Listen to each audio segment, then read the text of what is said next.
is how you eat a Big Mac, nigga. What the fuck? Can I get a waffle?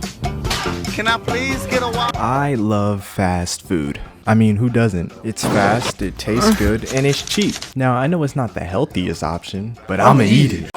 So yeah, I think it's safe to say that fast food's the GOAT. But out of all the iconic fast food restaurants, there is one restaurant that stands out above them all. Church's Chicken. What? Is this nigga serious? Now, before you roast me, just hear me out. That's okay. Everyone loves to hate on Church's Chicken because it's not Popeyes. But in my opinion, Church's is fire. Yeah, their chicken isn't the best, and their fries kind of just taste like potatoes. But they have these honey biscuits that are honestly the best sides on this planet. I mean, seriously, these things taste like they've been dipped in Martha Stewart's pup.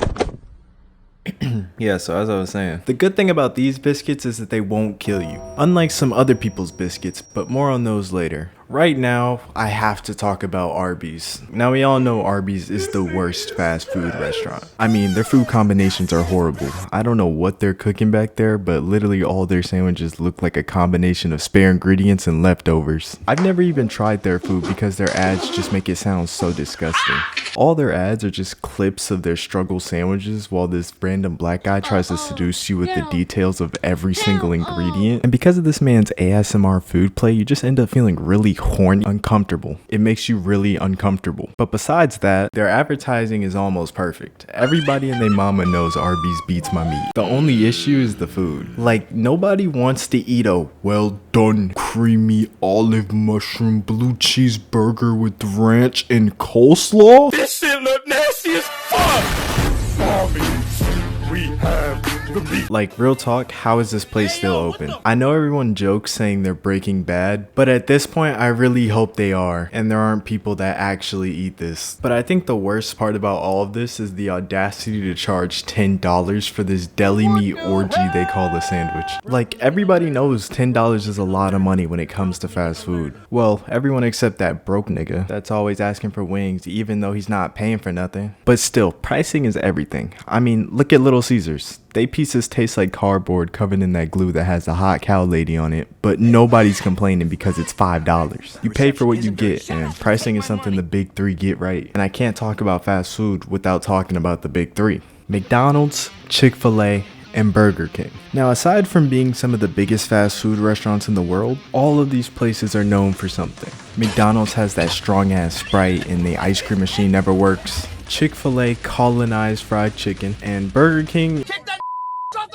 is not the king of burgers. So instead of talking about those places, I instead want to talk about a different big three. Three restaurants that are known for having some of the most racist, disrespectful, ghetto employees I've ever seen. And with that introduction out the way, let me introduce you to one of the most dangerous places in the United States: Waffle House. You see, Waffle House is what I like to call a PvP zone. PvP zones include school bathrooms, the ring, and a couple other places. But Waffle House is usually the go-to since it's open 24/7. So no matter what time of day it is, somebody's always getting beat up inside of a Waffle House. But that's just what makes Waffle House special. Every time you go inside, you never know what you're gonna get. And because of that, I like to think of it like a box of chocolates, because it's full of nit. Now, besides all the random acts of violence, the worst thing about Waffle House is the workers. Waffle House employees are some of the laziest people I've ever seen. God forbid you walk into a Waffle House to actually order something, because these niggas is crazy.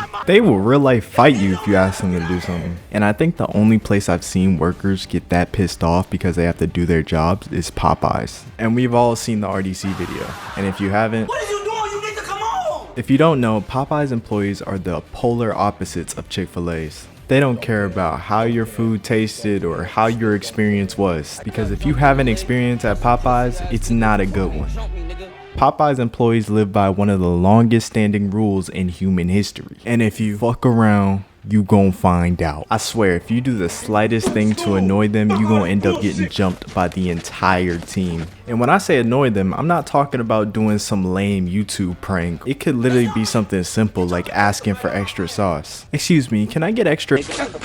Just trust me, you do not want to get jumped by a Popeyes crew because it's probably going to be one of the worst beatings of your life. You're going to end up getting jumped by all types of people. Porn stars, ex-convicts, SoundCloud rappers, literally anybody. But one weird thing I noticed about Popeyes is that it's targeted towards African American niggas. I mean, really think about it. Their jingle is racially motivated, they sell fried chicken, and I'm sure they probably say, if you can lean, you can clean. And they know black people love lean. And on top of all that, Popeyes was created by a white man. Now, am I going to stop supporting Popeyes because a white man had the bright idea to sell chicken to black people? No. Now, the last of the big three is Starbucks, and to be honest, I just hate this place, bruh. Everything is overpriced, and they don't even spell my name right. I mean, at least they rarely get your order wrong, because nothing pisses me off more than getting ready to eat my food just to find out they gave me the wrong meal. Like, I already done drove all the way home, so there's no way I'm driving back in this economy, and that's actually one of the main reasons I started to eat at Subway. They literally cannot get your order wrong. The only annoying thing about Subway is that you really gotta sit there and tell a nigga how to make your sandwich. And you gotta say it step by step, otherwise they'll just freeze on you. Like, if you ask for a tuna sandwich on white bread, the NPC behind the counter would just grab the bread, then look up at you like, what next? Like, nigga, what do you mean, what's next? Make my sandwich! Then at the end, these motherfuckers will have the nerve to flip the little screen at you that asks for a 35% tip. Like, for what? Doing your job? Then they gonna look you dead in the eyes while you pick. Like, they know my submissive ass is gonna say yes. This is exactly why I need me a muscle mommy that's gonna stand up for me. But until that day comes, I'ma just eat Five Guys.